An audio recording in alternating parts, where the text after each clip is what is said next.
guys, dunia hi unboxing hin bol kit diu hin Action 5 Pro DJI. To hi unboxing bol diu tan. Chile aveu sen subscribe hin bol kit diu ken tim na. To hi vlogging ho bol na si ken la hin. Parcela tipek hin unboxing bol tau le.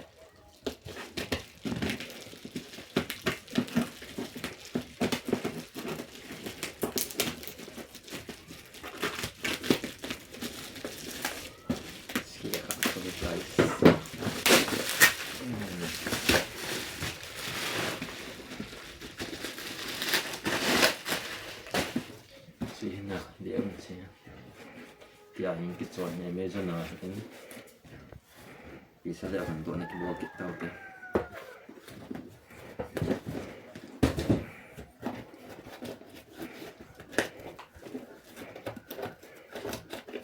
Bawa kita di sana. Memang dia.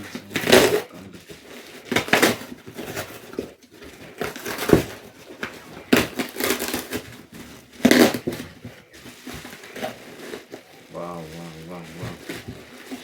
Ngalay guys. Sige, bawa kita semua cek kita ini.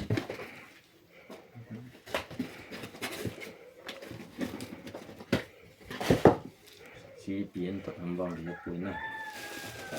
Dia ini. Wow. Kita sampai kian dia sih. Product name camera storage bag MRP hi 2607 mayo sim na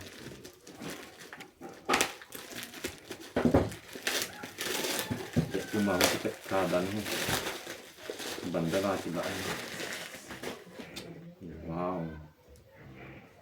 design tu dia belum masalah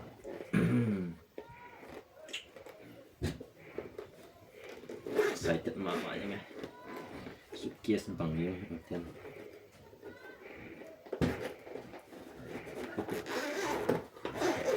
Nasay guys.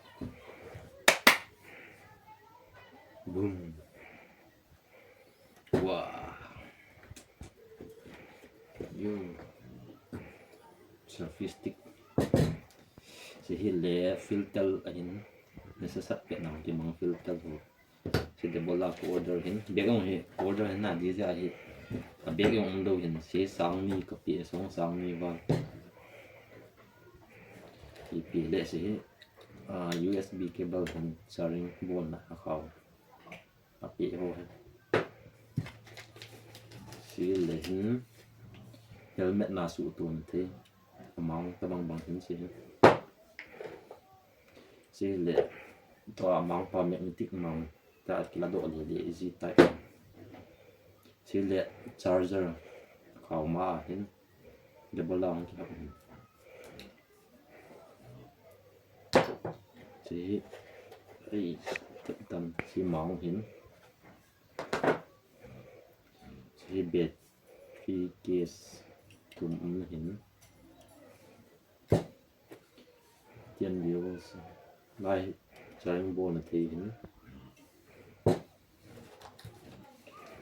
hitam DJI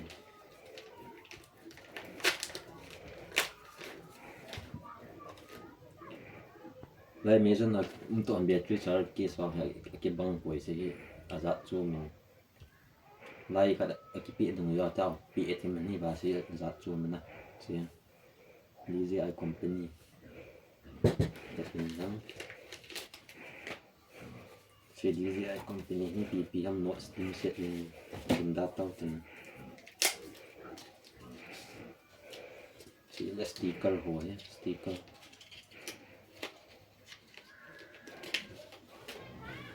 ay finally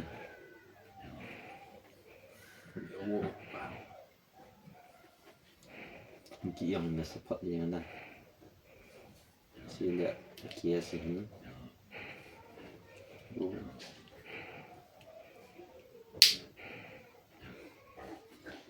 để tụ cái tiệm cái số lại chỉ hòm bể em chả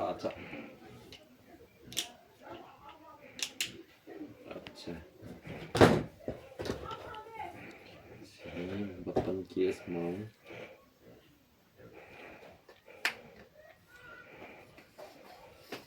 cái sau thì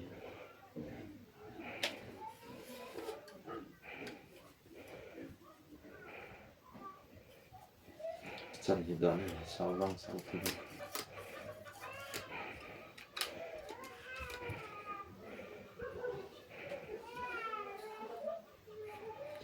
unlock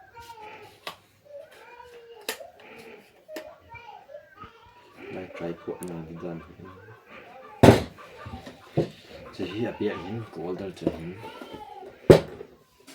chỉ tại cái con spark sụt tuôn vào trong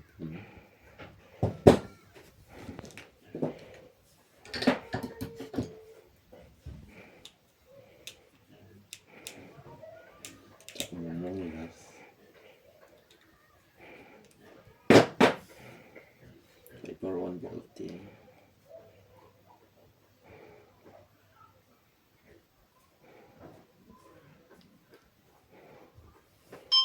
DJI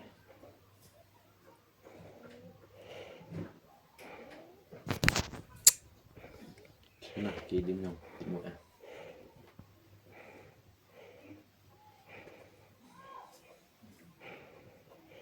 nó buồn thôi kia chân quay to guys si lens hin filter lens ni se sat pet na so he atu hi dan sat quay ta video ki bol the na lens ki order hin song he achu ma kan order hin song pe ong he chu ma ki order hin na DJI tiền vàng cho nên khắc bổ đến lại so hi open bổ te chỉ lẽ biết khâu hiện số nó vòng hệ đong em mắm bùi chỉ cover hết chỉ lẽ cắt cái xây nung cắt chơi lẽ chỉ selfie stick hit DJI 5 Pro sẽ về đeo thôi vậy ta về cắt lima to này cái băng này sai pun song he ta cái pay na pa hiện song he anh thọ Kelvin song le battery case song he Action 5 3 le 4 la cái mang hen battery yang ma cha an khap pun very set 51,000 na 51,000 hin so anh buồn na wai battery yang ni khap lo le selfie stick kit lo he ma kan vet sa num khat se le so lia kha hin akan lo sticker hoi wa ki ben te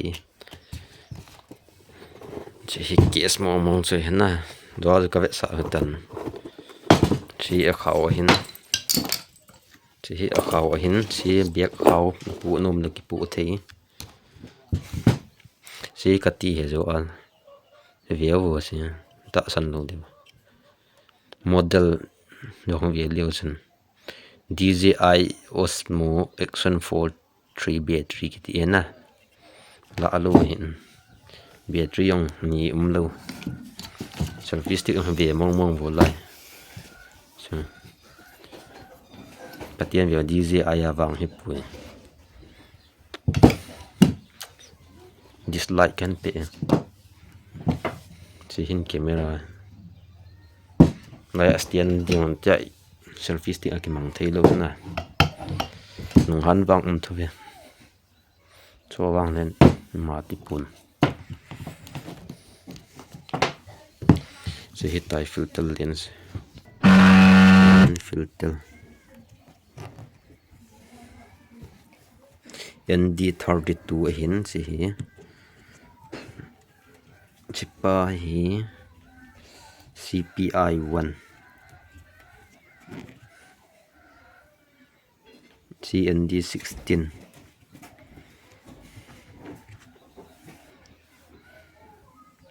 CND 8 hin coi từ bằng DJI cái chỗ họ chân hết điều hin biết用gặp thả lô hết xong ấy man private na cái chỗ thả hin chỉ lệ filter hồ hin na xong chủ ma cái order hin đăng tiếng lệ camera setting song bona in bol ding na tunin stan hin ngai te bye everyone bye tuni stan hin video nga tau te ve usin chung ki patu sein ban ti video ho bol ki tin dam selvin bye